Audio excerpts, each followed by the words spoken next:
Hello and welcome back to Guys Anand from Unit Till Infinite. I'm Sneha and we are doing real analysis. Today's topic is uniform convergence. Now this topic goes by the name uniform convergence of sequences or series of functions. So हम लोग जल्दी से देख लेते हैं ये चीज़ क्या होती है, right? So if you remember sequences और series कैसे define करा था हमने? Sequences क्या होते थे? They are nothing but some functions from the set of natural numbers to set of real numbers. तो उसी तरह we can define a sequence of function. So sequence of function. We are having a function, not a function. We are having functions fn defined on closed interval ab to r for all n belonging to the set of natural numbers, and this collection fn, that is the collection of all the functions that we have taken here on the interval AB is known as the sequence of functions. ठीक है, तो इसका मतलब एक चीज यहाँ से clear हो गई है कि हमारे पास अब जो सीक्वेंसेस होंगी उनमें वो सीक्वेंसेस नंबर्स की नहीं होगी, फंक्शंस की होगी, राइट? जैसे मैं अगर एक सीक्वेंस ऐसे डिफाइन करूँ x square x cube x⁴ and so on so fourth, तो इसका मतलब मैंने एक फंक्शन तो बनाया है, मैंने एक सीक्वेंस तो बनाई है और उस सीक्वेंस के अंदर क्या है, पॉलिनोमियल फंक्शंस हैं. ठीक है, तो एक चीज़ ये हो गई. दूसरी चीज़, ये जितने भी फंक्शंस है सबका डोमेन जो है वो कॉमन है, that is closed interval A B and their codomain is R because we are basically in real analysis, right? इसमें एक और चीज़ आ जाती है that for every point from A to B we have a separate set of sequence of functions, right? So for example, if we have let some eta be a member of AB, I can have fn of eta, right? It's a sequence where the function is, all the functions are taking the value eta. So this type of this type of sequences, they are known as point-wise sequence of functions, right? Of functions, right? बहुत सारे functions हैं. So function में जो पहली चीज आपके दिमाग में आएगी वो क्या आएगी, that now the sequence that I am dealing with consists of functions. That means the member of the sequence now are different functions defined on same domain, closed interval a b to r.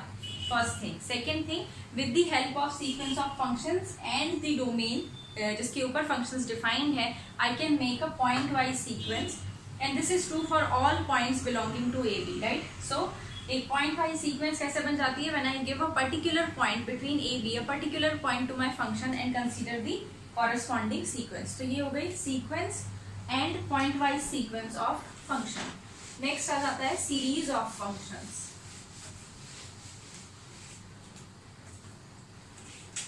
So next is series of functions.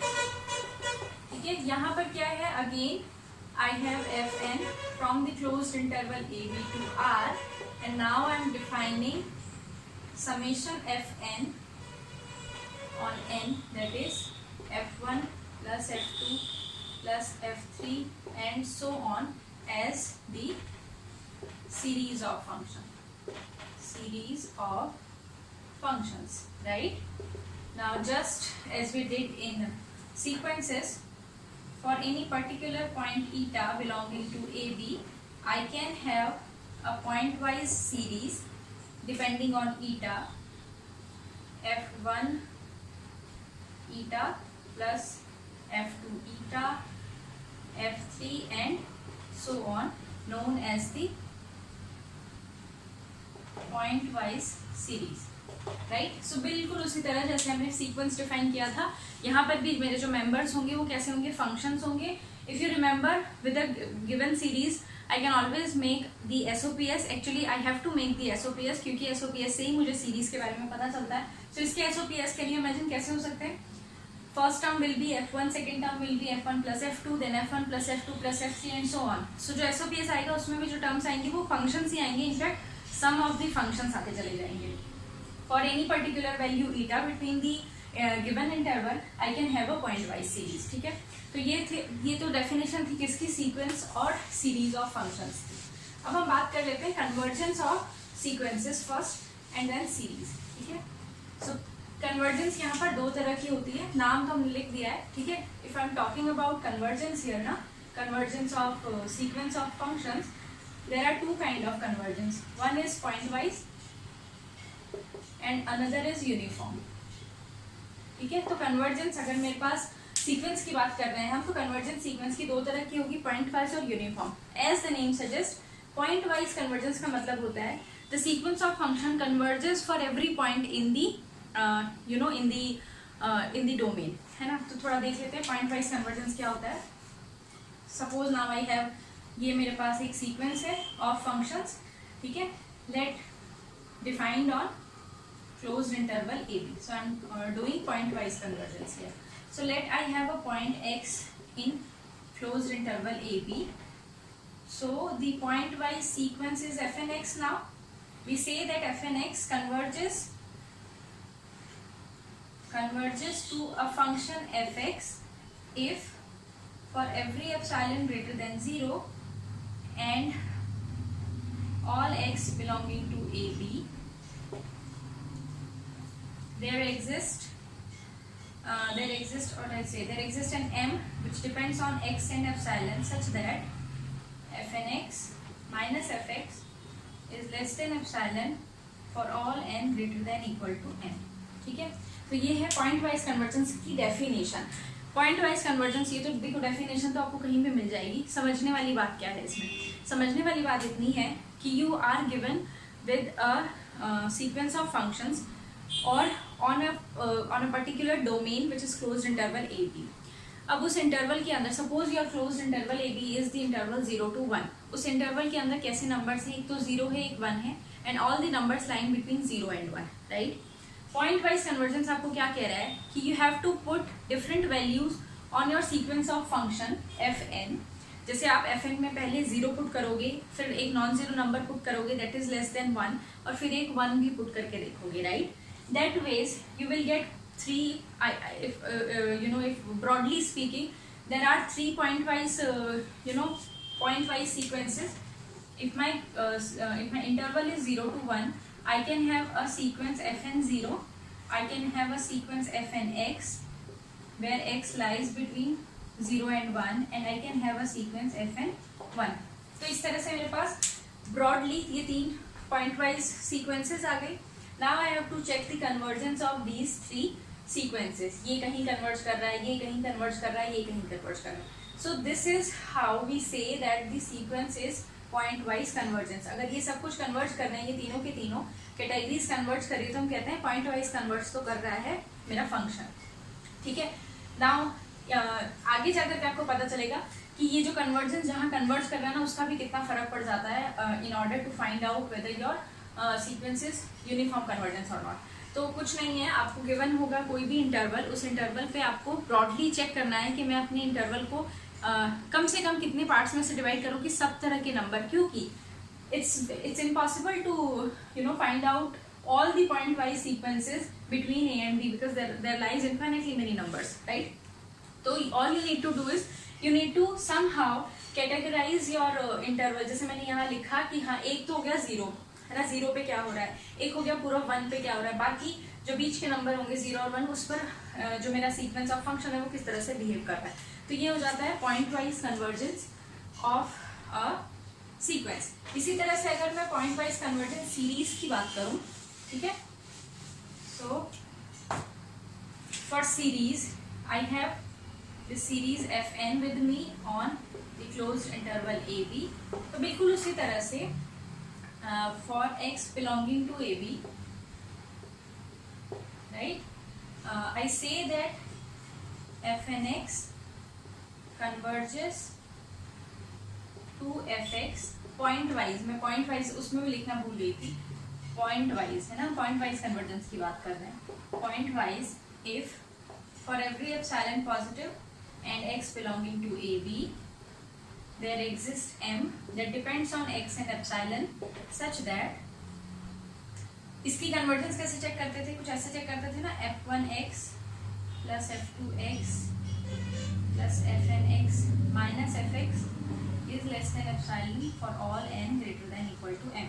ये series वाला concept है, series की convergence इस तरह से check करते थे, कोई ज़्यादा बहुत बड़ी बात नहीं है। अच्छा, यहाँ पर मैं ये चीज़ क्यों बोल रही हूँ that my m should depend on x and epsilon और my m is dependent on x and epsilon। देखो पॉइंट वाइज कन्वर्जेंस का मतलब क्या हो जाता है, आपने एक पर्टिकुलर पॉइंट चूज कर लिया अपने अपने डोमेन में से, और अब आप उसी पॉइंट को लाइमलाइट में रख करके और सीक्वेंस का क्या चूज कर रहे हो, कन्वर्जेंस देख रहे हो, ठीक है। दैट इज वाई यहाँ पर ये x इतना प्रोमिनेंट रोल प्ले करता है, ठीक है। अगर आप पॉइंट वाइज कन्वर्जेंस की बात करें तो जैसे ही पॉइंट वाइज आता है कहीं पर भी कोई क्वेश्चन है जहाँ पॉइंट वाइज की बात हो रही है, तो सबसे पहली चीज आपकी, सबसे पहला आपका जो ध्यान जाता है वो कहाँ जाता है, ऑन द डोमेन। डोमेन में जो पॉइंट्स हैं उनकी बात कर रहे हैं हम, इंडिविजुअली उन पॉइंट्स की बात कर रहे हैं। Since we are talking about those point individually, this x is important here, ठीक है। सो ये है पॉइंट वाइज कन्वर्जेंस। अब आ जाते हैं यूनिफॉर्म कन्वर्जेंस क्या होती है। See, I'm not devoting much time in the definition and all, because all we need to do at the end is use the test to find out the sequences are point wise or uniform convergence। तो हम सीधे definitions ही कर रहे हैं, ठीक है। बस मतलब definitions करके हम सीधे test पर ही चले जाएंगे। Now comes the uniform convergence। Again for sequences, let us say that I have a sequence fn on AB, closed interval AB। I say that fn convergence to F uniformly. ये मेरा uniform convergence को show करने का एक तरीका है, दो arrows लगा करके, ठीक है। अगर मैं पॉइंट वाइज लिखूंगी तो मैं सिंगल एरो लगाऊंगी कि दिस, और पॉइंट वाइज में ना, पॉइंट वाइज में ये पॉइंट जरूर ऐसे शो कर देती हूँ that we are talking about point wise convergence. Here we are talking about uniform convergence to F if for every epsilon positive and X belonging to A B there exists m independent of x now such that fnx minus f x is less than epsilon for all n greater than equal to m and x belonging to a b, ठीक है। सो यहाँ पर अब जो मेरा m की existence आएगी that is independent of x। अब मैं पॉइंट, किसी पर्टिकुलर पॉइंट की बात नहीं कर रही, मेरे पास एक यूनिवर्सल एक m ऐसा मिल जाएगा that it will work for all x belonging to my domain closed interval AB, ठीक है। वहाँ पर क्या होता था, ये वाला जो m है it has to depend on x। हर एक x के लिए मेरे पास अलग अलग m आएंगे, लेकिन यूनिफॉर्म कन्वर्जेंस में irrespective of the choice of x I have only one m जिसकी हेल्प से ये सारी चीज़ें हो जाएंगी, मतलब कन्वर्जेंस हो जाएगा। एक्चुअली कन्वर्जेंस क्या था, अगर आप याद करें तो कन्वर्जेंस क्या था, आफ्टर सम फाइनाइट पॉइंट्स जो सीक्वेंस के मेंबर्स हैं वो एक दूसरे से, या वो जो भी हमने देखना है कि ये इसका लिमिट है या नहीं, अपने लिमिट से आर्बिट्ररीली क्लोज आ जाते हैं, ठीक है।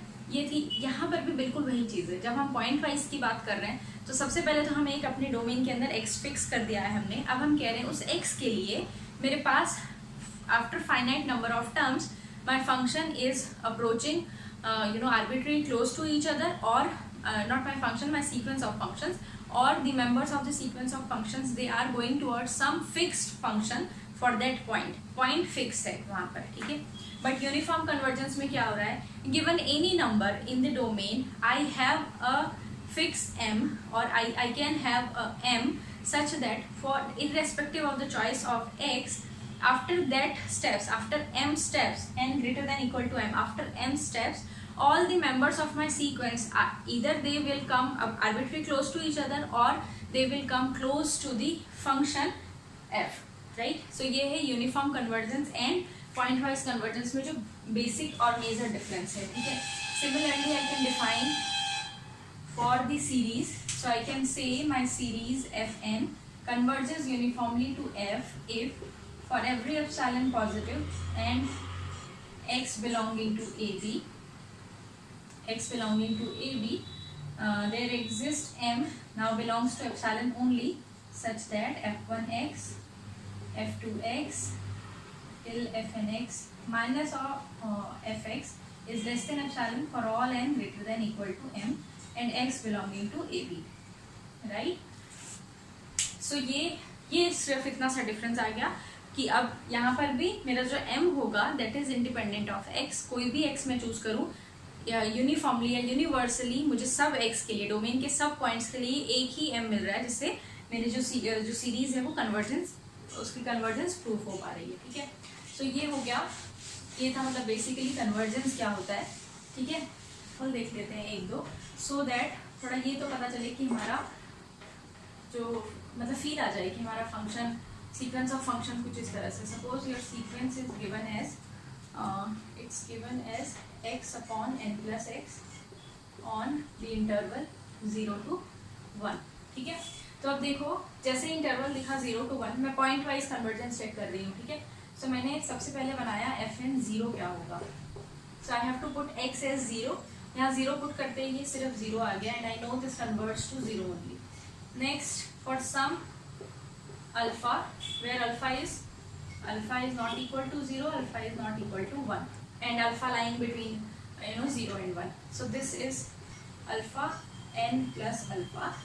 Now I have to check the convergence here, so convergence माने n approaches to infinity, I have to check where this entity is going, so what I can do is यहाँ पर मेरे sequence काम आ जाता है मुझे।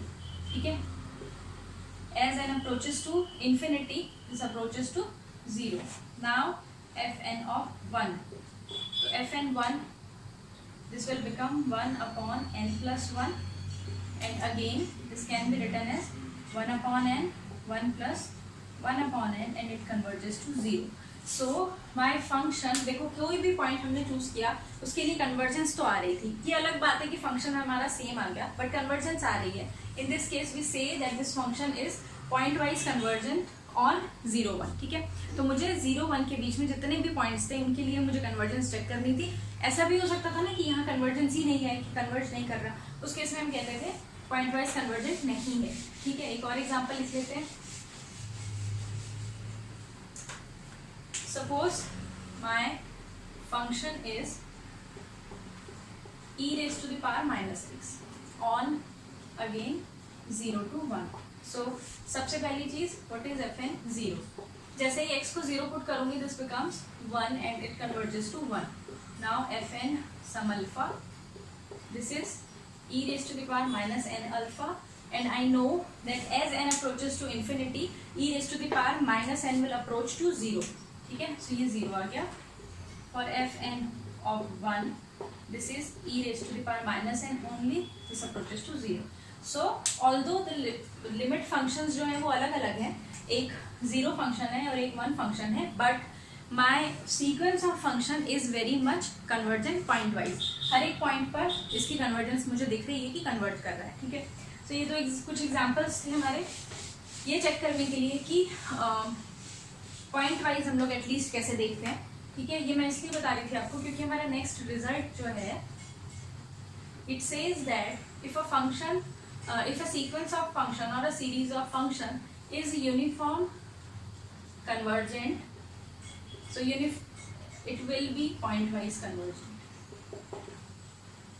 point wise, so uniform convergence जो है it implies point wise convergence। so if you are very sure that your sequence or series of functions is UC, you can say that point wise convergent मिल ही जाएगी।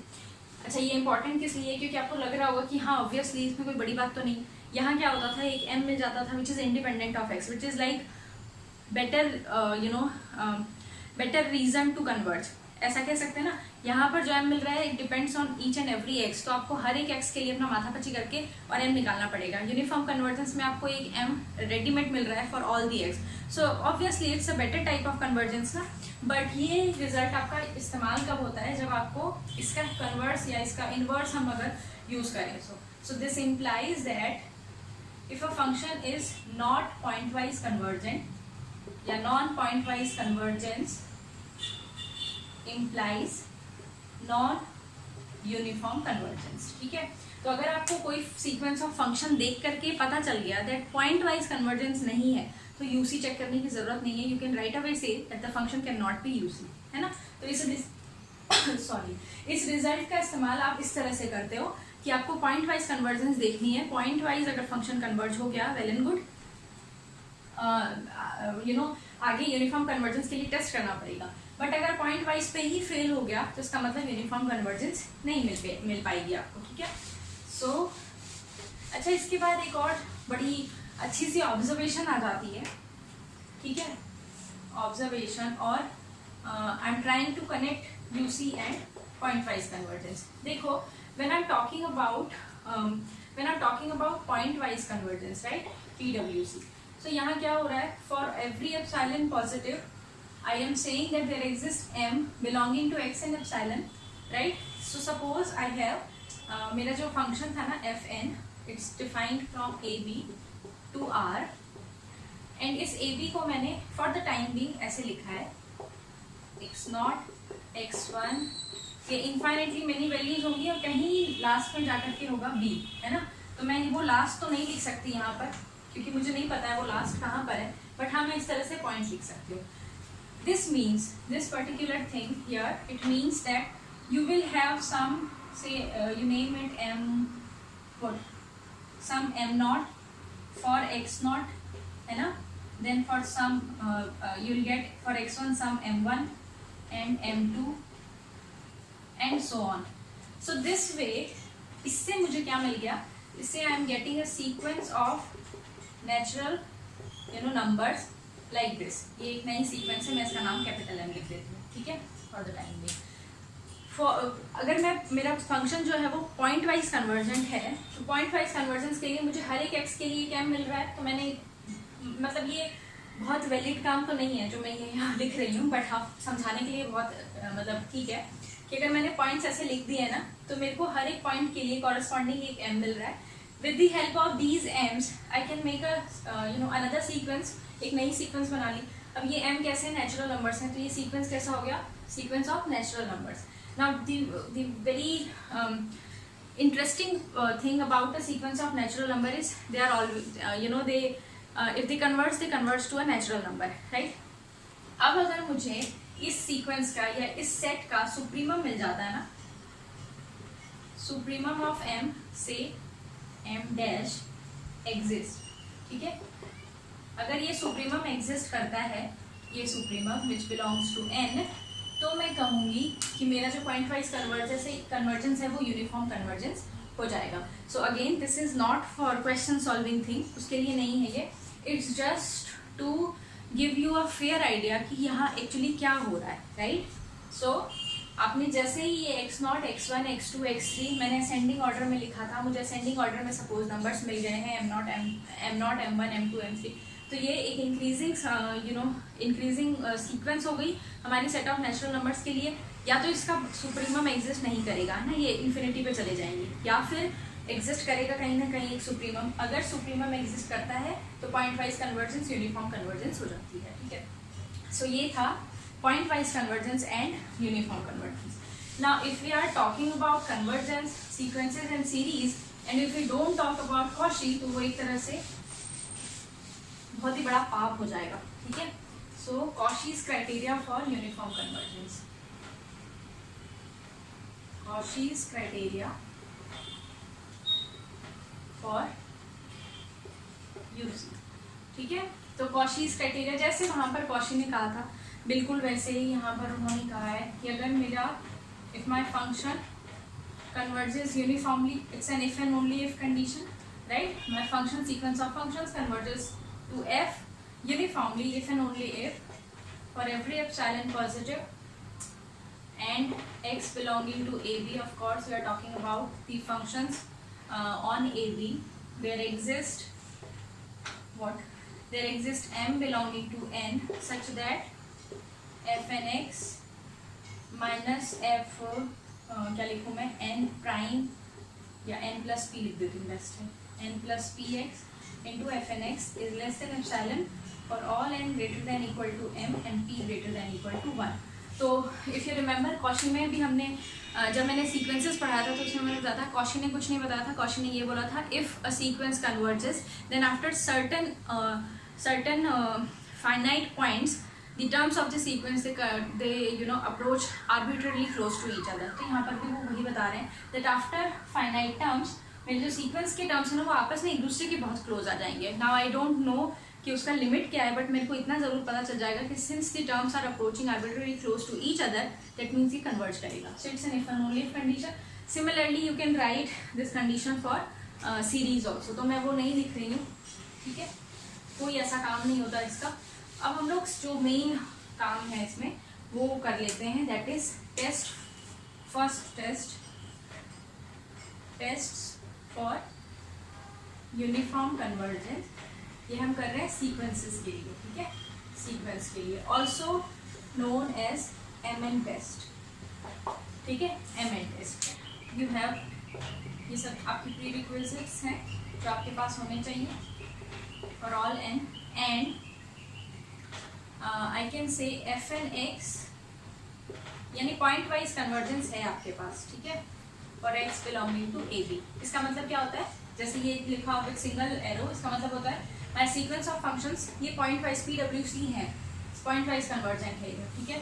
सो इससे क्या होगा, I can and this holds, let me define an MN as the supremum of FNX minus FX and the supremum is taken over x belonging to AB. ठीक है. सो आपको क्या करना है, देखते ही जैसे ही आपको सीक्वेंस ऑफ फंक्शन मिली, सबसे पहले पॉइंट वाइज कन्वर्जेंस चेक करनी है, जैसे हमने पीछे किया अभी 2 क्वेश्चंस में.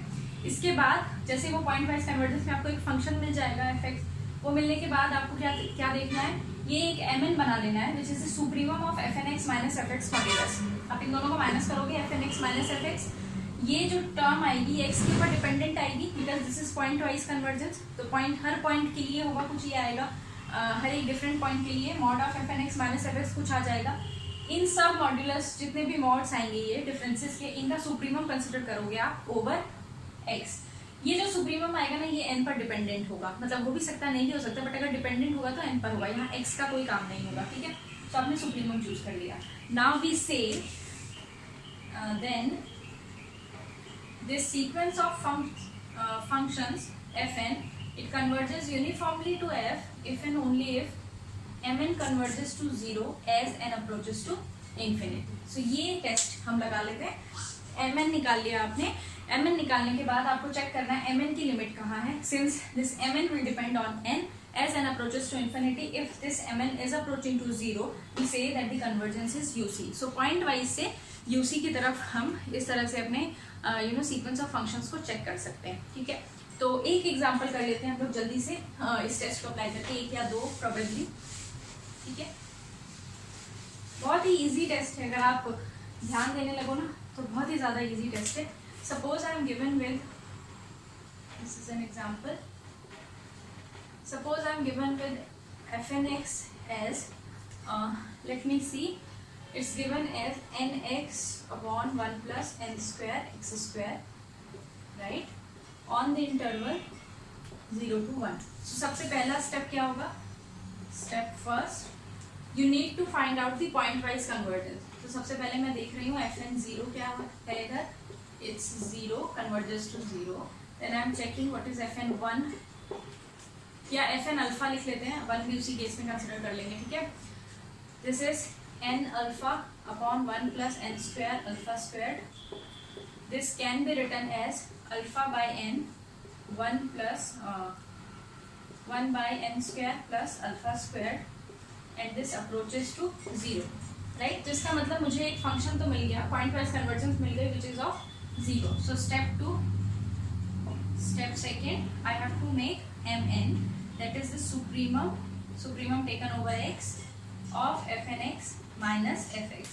Now Fx in this case is 0, so this is nothing but supremum taken over x of nx upon 1 plus n square x square. ठीक है, ये सुप्रीमम आ गया, नहीं सुप्रीमम नहीं आया, ये Mn आ गया. अब मुझे इसका सुप्रीमम चेक करना है कहाँ पर, 0 to 1. सुप्रीमम कब होगा, जब मतलब फंक्शन की मैक्सिमम वैल्यू क्या होगी, जब ये वैल्यू मिनिमम हो जाएगी. सो देखो इफ मिनिमम का मतलब है, और यहाँ पर थोड़ा हम अलग तरीके से देखेंगे, for x equal to 1 by suppose n, है ना. So as n is approaches to infinity, x is approaching to 0. ये मिनिमम कब होगा, अपने मिनिमम वैल्यू पे, तब जा करके ये जो पूरा फंक्शन होगा ये मैक्सिमम हो जाएगा. So for x equal to 1 by n, the supremum is M N will be n into 1 by n upon 1 plus n square into 1 by n square, and this is 1 upon 1 plus 1, that is 1 upon 2. Step 4, no, third, right? As n is approaching to infinity, mn is approaching to 1 by 2, which is not equal to 0, and therefore the convergence is not uniform, right? Therefore the convergence is not uniform. ठीक है, तो इस तरह से हम check कर सकते हैं. एम एन टेस्ट बहुत इजी हो जाता है once you know how to play with maximum minimum और how to find out the supremum of the set. There are many questions to do. जब हम क्वेश्चन वाला करेंगे वीडियो तब कर लेंगे, but for the time being this is M N test. आपके लिए आज का टेक अवे क्या हो गया वीडियो का? Only the M N test. Sequences and series of functions. It's you know sometimes students gets overwhelmed with the definitions, sequences of functions or series of functions. So just sit down with the definition and ponder over it again and again until and unless the concept is grasped, right? बहुत अच्छे से आपको जब तक समझ में नहीं आ जाए कि क्या होते हैं एक्चुअली सीक्वेंसेस ऑफ फंक्शंस या पॉइंट वाइज सीक्वेंस क्या होती है, तब तक आगे मत बढ़ना. ये मत सोच के चलना कि हाँ ये समझ में आ गया, क्योंकि आगे यही दिक्कत आ जाएगी. First thing. Second thing, once you know how to get the point wise sequence और what is a sequence of function, you try to find out the point wise limit. हर एक पॉइंट पर वैल्यू पुट करके वो limit निकालना start करो. And the third thing is M N test. Once you are very comfortable in finding out the point wise limit, इसके बाद आप M N test लगा के ये सुप्रीमम ट्राई आउट करो कि सुप्रीमम किस तरह से निकाल करके, and you have to take M N to 0. अगर 0 आता है तो यूनिफॉर्म कन्वर्जेंस है, अगर नहीं आता है तो नहीं है. So I think this is for the video. I hope you enjoyed. I hope you learned something. Paper बहुत पास आ रहे हैं. If I'm talking about CSIR वाला paper and going by their announcement, तो एग्जाम अभी नवंबर में ही है. अच्छे से पढ़ाई करो और बहुत सारे क्वेश्चंस करो. Maths is all about doing questions. So मिलते हैं अगली बार. Till then take care. Bye.